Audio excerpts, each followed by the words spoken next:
اعوذ باللہ من الشیطان الرجیم بسم اللہ الرحمن الرحیم اللہم صلی علی محمد و علی آل محمد۔ السلام علیکم۔ فیاض حنیف سندو آپ کی خدمت میں حاضر ہے۔ آج میں سورہ الفرقان آیات 68 تا 71 اس کا ترجمہ اور تشریح پیش کروں گا۔ اس سے پہلے سورہ الفرقان کی آیات 63 تا 67 کا میں نے ترجمہ اور تشریح پیش کیا تھا اس سے پچھلے لیکچر میں۔ دراصل ان آیات میں اللہ تعالیٰ کے جو اصلی بندے ہیں، جو رحمان کے اصلی بندے ہیں، ان کا اللہ پاک ان کی خصوصیات جو ہے وہ یہاں بیان فرما رہے ہیں۔ اصل میں ہم سب ہی اللہ کے بندے ہیں، لیکن جو اللہ کے پسندیدہ بندے ہیں ان کی خصوصیات جو ہیں اس سے پچھلے لیکچر میں، اس لیکچر میں اور اس کے بعد جو اگلا لیکچر ہوگا اس میں اللہ تعالیٰ کے پسندیدہ بندے جو ہیں ان کی خصوصیات جو ہیں وہ بیان فرمائی جا رہی ہیں۔ اب میں ان آیات کا ترجمہ پڑھوں گا۔ جو اللہ کے سوا کسی اور کو معبود نہیں پکارتے، اللہ کی حرام کی ہوئی کسی جان کو ناحق ہلاک نہیں کرتے اور نہ زنا کے مرتکب ہوتے ہیں۔ یہ کام جو کوئی کرے گا وہ اپنے گناہ کا بدلہ پائے گا۔ قیامت کے روز اس کو دوہرا عذاب دیا جائے گا اور اسی میں وہ ہمیشہ ذلت کے ساتھ پڑا رہے گا، اللہ یہ کہ کوئی ان گناہوں کے بعد توبہ کر چکا ہو اور ایمان لا کر عمل صالح کرنے لگا ہو۔ ایسے لوگوں کی برائیوں کو اللہ بھلائیوں سے بدل دے گا اور وہ بڑا غفور الرحیم ہے۔ جو شخص توبہ کر کے نیک عملی اختیار کرتا ہے وہ تو اللہ کی طرف پلٹ آتا ہے جیسا کہ پلٹنے کا حق ہے۔ اب میں اس کی تشریح پیش کرتا ہوں۔ یہ تشریح سید بلال مودودی رحمۃ اللہ علیہ کی تصنیف کردہ تفہیم القرآن، جو کہ انہوں نے قرآن پاک کی تفسیر لکھی ہے، اس تفہیم القرآن میں سے مدد لی جائے گی۔ یعنی جو کہ اللہ کے سوا کسی اور کو معبود نہیں پکارتے، اللہ کی حرام کی ہوئی کسی جان کو ناحق ہلاک نہیں کرتے اور نہ زنا کے مرتکب ہوتے ہیں۔ یعنی یہ ان تین بڑے گناہوں سے پرہیز کرتے ہیں جن میں اہل عرب جو ہیں وہ کثرت سے مبتلا پائے جاتے تھے۔ ایک یہ کہ اللہ پاک کے ساتھ کسی کو شریک کرنا، شرک باللہ، دوسرا قتل ناحق اور تیسرا جو ہے زنا۔ اسی مضمون کو نبی پاک صلی اللہ علیہ وسلم نے بکثرت احادیث میں بیان فرمایا ہے۔ مثلا عبداللہ بن مسعود کی روایت ہے کہ ایک مرتبہ آپ سے پوچھا گیا کہ سب سے بڑا گناہ کیا ہے، تو آپ نے فرمایا یہ کہ تو کسی کو اللہ کا مد مقابل اور ہمسر ٹھہرائے، حالانکہ تجھے پیدا اللہ نے کیا ہے۔ پوچھا گیا اس کے بعد، فرمایا کہ اپنے بچے کو اس خوف سے قتل کر ڈالے کہ وہ تیرے ساتھ کھانے میں شریک ہوگا۔ اور پوچھا گیا پھر، اور اس کے بعد پھر وہ فرمایا یہ کہ تو اپنے ہمسائے کی بیوی سے زنا کریں۔ اگرچہ کبیرہ گناہ اور بھی بہت سے ہیں، لیکن عرب کی سوسائٹی میں اس وقت سب سے زیادہ تسلط انہی تین گناہوں کا تھا، اس لیے مسلمانوں کی اس خصوصیت کو نمایاں کیا گیا ہے کہ پورے معاشرے میں یہ چند لوگ ہیں جو ان برائیوں سے بچ گئے ہیں۔ یہاں سوال یہ پیدا ہوتا ہے کہ مشرکین کے نزدیک تو شرک سے پرہیز کرنا ہی ایک بہت بڑا عیب تھا، یعنی کوئی شرک جو کرتے تھے وہ اس کو وہ جائز سمجھتے تھے، اور پھر اس سے مسلمانوں کی ایک خوبی کے ساتھ کیسے بیان کیا گیا ہے ان کے سامنے، اور اس کی مطلب اس کے بیان کرنے کی کیا معقول وجہ ہو سکتی ہے۔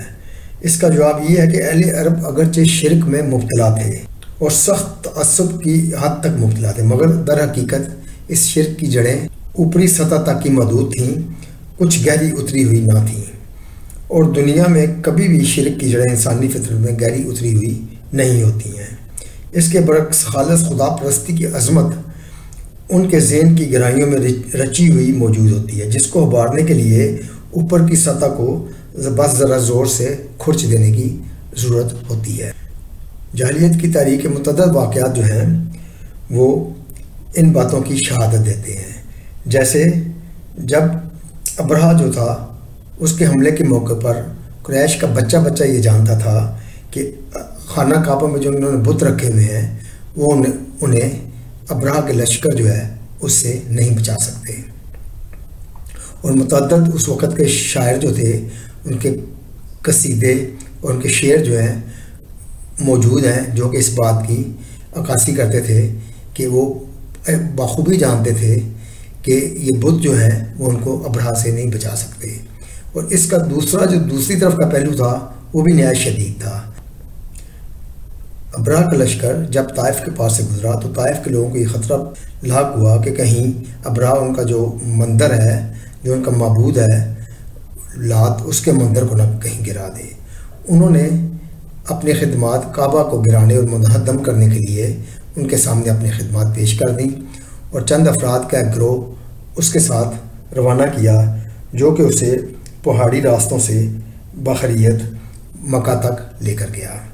اور اس واقعہ کی تلخ یادیں اہل قریش کے دلوں پہ بڑی دیر تک موجود رہیں، اور جو اس گروہ کا جو سردار تھا وہ بہت عرصہ تک اس کی قبر پر پتھر برساتے رہے۔ اس کے علاوہ قریش کے جو لوگ تھے اپنے دین کو حضرت ابراہیم علیہ السلام کی طرف منسوب کرتے تھے، اور وہ یہ بھی جانتے تھے کہ حضرت ابراہیم علیہ السلام جو ہیں وہ بت پرست نہیں تھے، اور ان کی تاریخ میں یہ بھی موجود تھا کہ بت پرستی جو ہے کس وقت کس زمانے میں شروع ہوئی، اور کون سا بت کب اور کہاں سے لایا گیا۔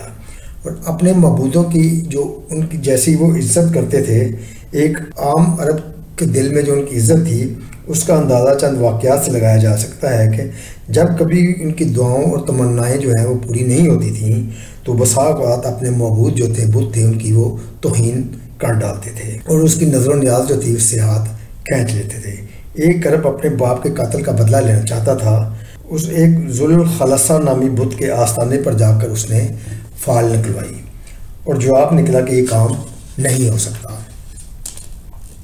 اس پر عرب طیش میں آ گیا اور بولا، اے ذوالخلصہ، اگر میری جگہ تو ہوتا اور تیرا باپ مارا گیا ہوتا تو ہرگز یہ جھوٹی بات نہ کہتا کہ ظالموں سے بدلہ نہ لیا جائے۔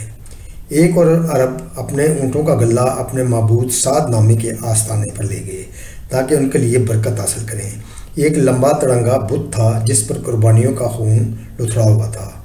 اونٹ اسے دیکھ کر بدک گئے اور ہر طرف بھاگ نکلے۔ عرب اپنے اونٹوں کو اس طرح تتر بتر ہوتے دیکھ کر غصے میں آ گیا، بت پر پتھر مارتا جاتا تھا اور کہتا تھا، خدا تیرا ستیہ ناش کرے، میں آیا تھا برکت لینے کے لیے اور تو نے میرے رہے سے اونٹ بھی بھگا دیے۔ اور متعدد بت ایسے تھے جن کی اصلیت کے بارے میں نہایت گندے قصے مشہور تھے، مثلا اصاف اور نائلہ جن کے مجسمے صفا اور مروہ پر رکھے گئے تھے، ان کے بارے میں مشہور تھا کہ یہ دونوں اصل میں ایک عورت اور ایک مرد تھے۔ انہوں نے خانہ کعبہ میں زنا کیا اور اللہ تعالیٰ نے ان کو پتھر کے بت بنا دیا۔ یہ حقیقت جن بتوں کی ہو یا جن معبودوں کی ہو، ظاہر ہے کہ ان کی کوئی حقیقی عزت جو ہے اس کے جو عابد ہیں، اس کی عبادت کرنے والوں کے دلوں میں نہیں ہو سکتی۔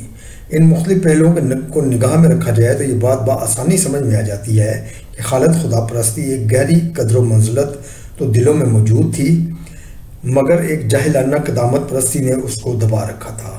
دوسری طرف قریش کے جو پروہت تھے، جو ان کے مذہبی رہنما تھے، اس کے خلاف وہ تعصبات بھڑکاتے رہتے تھے کہ تاکہ ان کی جو ہے چودراہٹ جو ہے وہ قائم رہے۔ ان عارضی سہاروں کے اوپر جو شرک کا مذہب قائم تھا وہ تو توحید کی دعوت کے مقابلے میں کسی وقار کے ساتھ کھڑا نہیں ہو سکتا تھا۔ اس لیے قرآن نے خود مشرکین کو خطاب کر کے بے تکلف کہا کہ تمہارے معاشرے میں محمد صلی اللہ علیہ وسلم کے ماننے والوں کو جن وجوہ سے برتری حاصل ہے، ان میں سے ایک اہم ترین وجہ ان کا شرک سے پاک ہونا اور خالص خدا پرستی پر قائم ہو جانا ہے۔ اس پہلو سے مسلمانوں کی برتری کو زبان سے ماننے کے لیے چاہے مشرکین تیار نہ ہوں، مگر دلوں میں وہ اس کا وزن محسوس کرتے تھے۔ اس سے آگے فرمایا، یہ کام جو کوئی کرے گا وہ اپنے گناہ کا بدلہ پائے گا اور قیامت کے روز اس کو دوہرا عذاب دیا جائے گا، اور اسی میں وہ ہمیشہ ذلت کے ساتھ پڑا رہے گا، الا یہ کہ کوئی ان گناہوں کے بعد توبہ کر چکا ہو اور ایمان لا کر عمل صالح کرنے لگا ہو۔ اس آیت میں بڑی بشارت ہے ان لوگوں کے لیے جن کی زندگی طرح طرح کے جرائم سے آلودہ رہی ہو اور اپنی اصلاح پر آمادہ ہوں، اور یہ ان کے لیے عام معافی کا اعلان ہے۔ اور یہ جو اعلان ایسا تھا کہ جس نے اس بگڑے ہوئے معاشرے میں لاکھوں لوگوں کو سہارا دے کر مستقل بگاڑ سے بچا لیا، مستقل گمراہ ہونے سے بچا لیا۔ اس نے ان کو امید کی روشنی دلائی اور اصلاح حال پر آمادہ کیا، وگرنہ اگر ان سے یہ کہا جاتا کہ جو گناہ تم کر چکے ہو اس کی سزا سے اب تم کسی طرح نہیں بچ سکتے، تو یہ انہیں مایوس کر کے ہمیشہ کے لیے بدی کے ممر میں پھنسا دیتی اور کبھی ان کی اصلاح نہ ہو سکتی۔ مجرم انسان کو صرف معافی کی امید ہی جرم کے چکر سے نکال سکتی ہے، اور مایوس ہو کر وہ ابلیس بن جاتا ہے۔ توبہ کی اس نعمت نے عرب کے بگڑے ہوئے معاشرے کے لوگوں کو کس طرح سنبھالا، اس کا اندازہ بہت سے واقعات سے ہوتا ہے۔ مثال کے طور پر حضرت ابو ہریرہ رضی اللہ تعالیٰ فرماتے ہیں کہ ایک روز میں مسجد نبوی سے عشاء کی نماز پڑھ کر پلٹا تو دیکھا کہ ایک عورت میرے دروازے کے سامنے موجود ہے۔ میں نے اس کو سلام کیا اور اپنے حجرے میں چلا گیا اور دروازہ بند کر کے نوافل پڑھنے لگا۔ کچھ دیر بعد اس نے دروازہ کھٹکھٹایا۔ میں نے اٹھ کر دروازہ کھولا اور پوچھا کہ کیا چاہتی ہو؟ کہنے لگی کہ میں آپ سے ایک سوال کرنے آئی ہوں، مجھ سے زنا کا ارتکاب ہوا ہے، ناجائز بچہ پیدا ہوا ہے اور میں نے اس کو قتل کر دیا ہے، کیا میری کوئی معافی کی صورت ہے؟ حضرت ابو ہریرہ فرماتے ہیں کہ میں نے کہا نہیں، تو نے بہت گناہ کیا ہے، تیرے لیے گناہ جو ہے معافی کی کوئی صورت نہیں ہے۔ وہ بڑی حسرت کے ساتھ آہیں بھرتی ہوئی واپس چلی گئی، کہنے لگی افسوس، یہ حسن آگ کے لیے پیدا ہوا تھا۔ صبح نبی صلی اللہ علیہ وسلم کے پیچھے نماز پڑھ کر جب کہتے ہیں، حضرت ابو ہریرہ فرماتے ہیں کہ میں فارغ ہوا تو میں نے حضور صلی اللہ علیہ وسلم کو رات کا واقعہ سنایا۔ آپ نے فرمایا بڑا غلط جواب دیا۔ ابو ہریرہ تم نے کیا وہ آیت قرآن میں نہیں پڑھی؟ پھر یہ 3 آیات جو ہیں یہ والذین لا یدعون مع اللہ الہا آخر، یہاں سے شروع ہوتی ہے، یہ آیت آپ نے پڑھی اور فرمایا کہ کیا تم نے یہ آیات نہیں سنی؟ حضور صلی اللہ علیہ وسلم کے جواب سن کر کہتے ہیں میں نکلا اور اس عورت کو تلاش کرنا شروع کر دیا۔